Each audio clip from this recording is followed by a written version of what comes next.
जय श्री झूलेलाल। मां भूमि कृपलानी, रॉयल सिंधी महिला ग्रुप की अध्यक्ष। तव्हां सभिनी खे इहो ॿुधाइण वारी आहियां कि इन महिला ग्रुप की तरफ़ां असां हिकिड़ो पहचान नालो ॾिनो आहे हिनखे, जेको कि मायुनि लाइ, ठीकु आहे, महिलाउनि लाइ पंहिंजे घरां निकिरी करे जेको कमु करनि वेठियूं, उन्हनि खे असां सिंधु भवन में फ्री ऑफ कॉस्ट स्टॉल ॾिनी आहे, जंहिंजो असां सभिनी ज़िम्मेदारी निभाई आहे। मां और मुंहिंजी टीम सभिनी ॾाढी महिनत करे इहा टीम वर्क कयो आहे, जेको कि अॼु सक्सेस वियो आहे। इन लाइ करे अॻियां असांखे अञा कमु करणा आहिनि और जेतिरो थी सघे असां इन ग्रुप खे अॻियां खां अॻियां वधाईंदासीं। जय झूलेलाल। मैं सीमा भुवन माथुर, भाजपा महिला मोर्चा प्रदेश कार्यकारिणी सदस्य हूँ।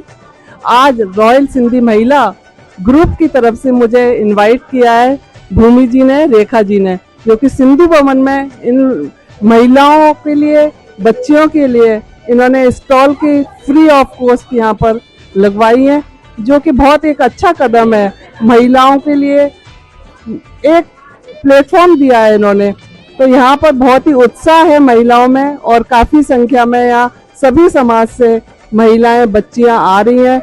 महिलाओं को आगे बढ़ाने के लिए, मोटिवेट करने के लिए बहुत अच्छा है। मैं इनको बधाई देती हूँ, रेखा जी को।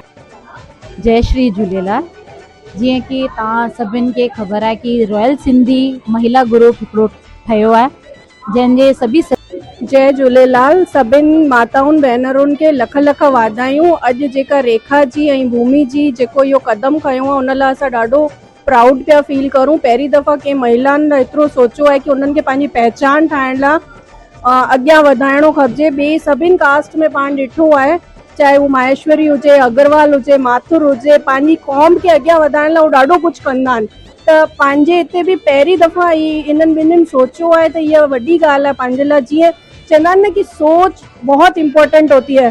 चांद पे पहुंचने के लिए भी पहली बार किसी ने सोचा, उसके बाद उसको इम्प्लीमेंट किया। उसी तरीके से बल्ब का आविष्कार करने के लिए भी पहली बार किसी ने सोचा, उसके बाद उसको आविष्कार किया गया। तब मां भी इहो सोचा पई कि ई जेका इन्हनि जो सोच आहे ॾाढो अॻियां वेंदी आहे। असां ई ॾिसूं बि पिया। मां बि हिते पंहिंजी स्टॉल लॻाई आहे। मां स्किन केयर स्पेशलिस्ट ऐं कॉस्मेटिक ते वर्क कंदी आहियां ऐं मुंहिंजी ब्रांड बि ॾाढी सुठी आहे। हिते ॾाढो सुठो रेस्पॉन्स मूंखे मिलियो आहे ऐं ॾाढा नए माण्हुनि सां मूंखे मिलण लाइ हिते मौक़ो मिलियो आहे। त छा थींदो आहे न, कई दफ़ा पाण जॾहिं घर में वेठा हूंदा आहियूं या जेका हिकु हंधि पंहिंजी जेका स्टॉल हूंदी आहे या शॉप हूंदी आहे, त हर कोई उते कान पहुची सघंदो आहे। पर हीउ जेको माहौल हिते ॾिठो आहे, हिन सां केतिरा नए माण्हुनि सां असांखे मिलण लाइ मिलियो आहे। त असां ॾाढा लकी आहियूं कि सोशल मीडिया जे थ्रू असांखे भूमि दीदी ऐं रेखा जी सां मिलण लाइ मिलियो ऐं एॾो वॾो प्लेटफॉर्म मिलियो। So thank you so much. जय झूलेलाल। जय झूलेलाल। मां हिते विज़िट कयो, हिते मूंखे ॾिसण में ॾाढो ई बढ़िया लॻो। जे हिसाब सां सिंधियुनि महिलाउनि एतिरो बढ़िया कदम उठाए करे एतिरो सुठो प्लेटफॉर्म ते आयूं आहिनि, मूंखे हिते सभु परफेक्ट लॻो। जय झूलेलाल।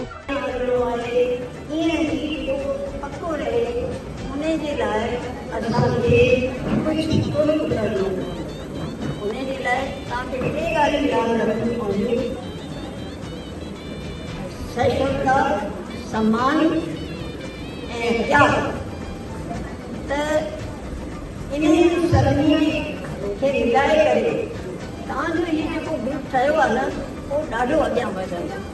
छो त मुंहिंजो जेको अहिड़ा ताईं अनुभव रहे थो, त इहे ॻाल्हियूं तमामु ज़रूरी आहिनि। अॼु पाण में मन में निशान